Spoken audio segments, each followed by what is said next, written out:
Welcome to Beantown Fantasy Football. Thanks again for joining us. We're back at full speed. The Fantastic Four of fantasy football are back together and ready to be your superheroes going into Week 7.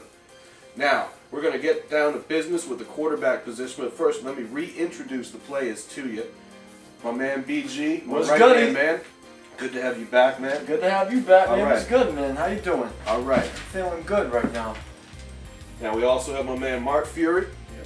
Good to see you. Marco. Good show last week. Ace Wonder, you caught a ride, man. It's good to see you. This week I made it by myself. We missed you. All right, let's get down to business. We're going to start with Mark Fury. Who do you like at quarterback? Well, this week I like Jay Cutler going against the Cincinnati Bengals. He's averaging 240 yards a game and 2 touchdowns.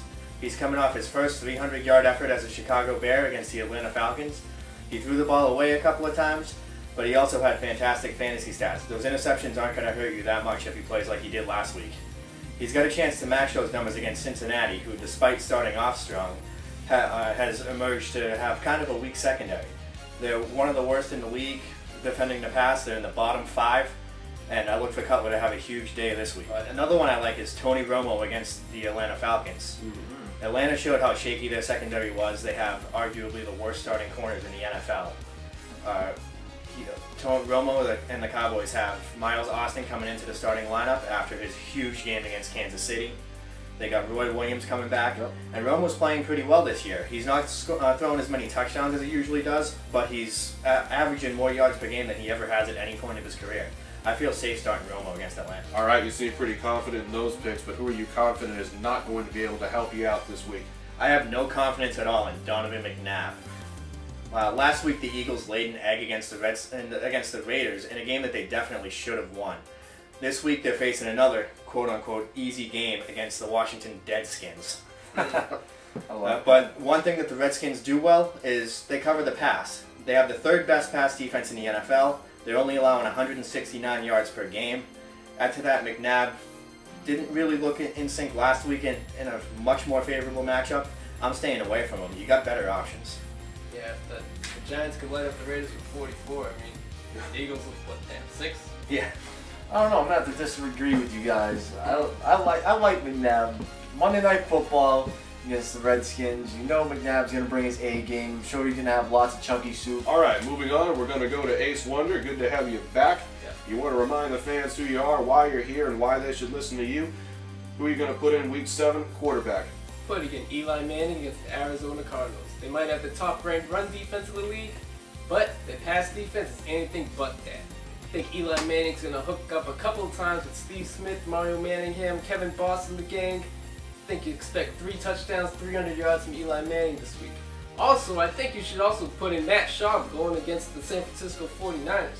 He's looked like, since he had some early season struggles in Week 1, but he's come back strong from that. He's looking to Slayton, he's looking to Andre Johnson, Kevin Walters stepping up.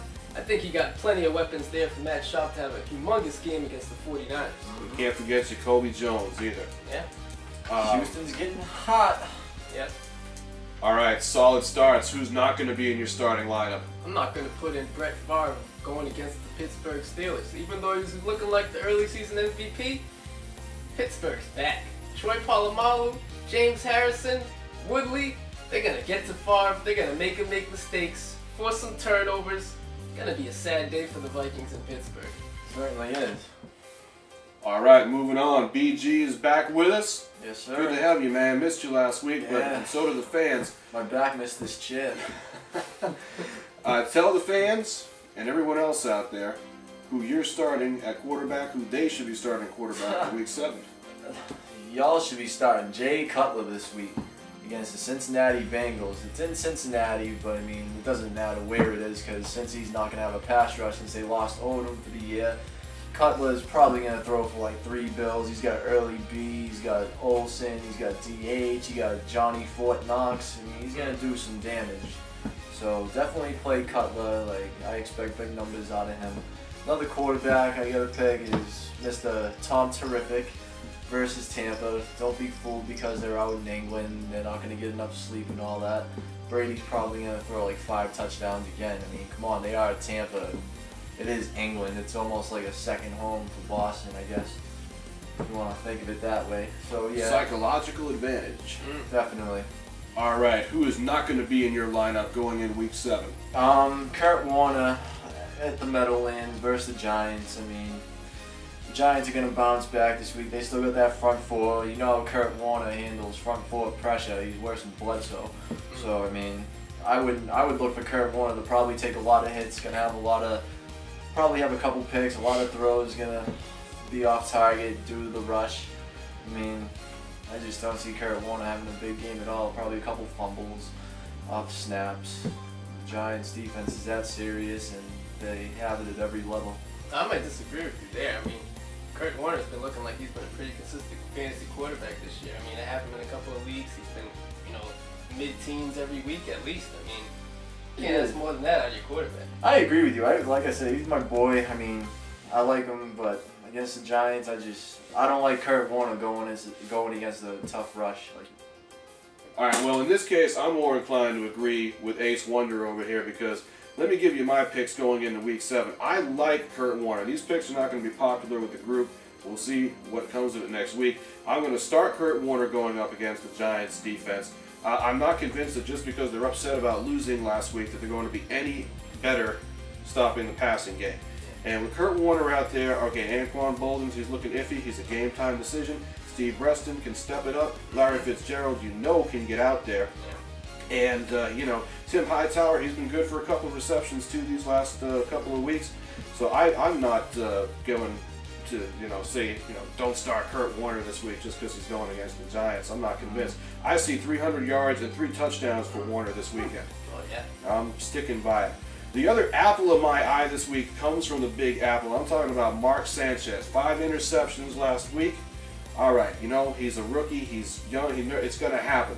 But I'm telling you something. This is the week that he's going to click with Braylon Edwards. I think Edwards is going to have a good week. He can always toss to Leon Washington. Is good for some receptions as well. I like Sanchez as my deuce pick this week. I think he's the one that's good for 200 yards, 2 touchdowns, a good flex play going into Week 7. I might have to disagree with you there on Sanchez. I mean, when I seen the stat line for Sanchez, I was expecting to see a blizzard in New York. The game turned on, perfect conditions, 5 interceptions. That's a rookie playing like a rookie. I think that trend continues against the Raiders. Against a Buffalo defense that has a secondary that, quite frankly, isn't as talented as the Raiders secondary. Definitely not. What was that? Well, I'm not convinced, but hey, that's the beauty of it.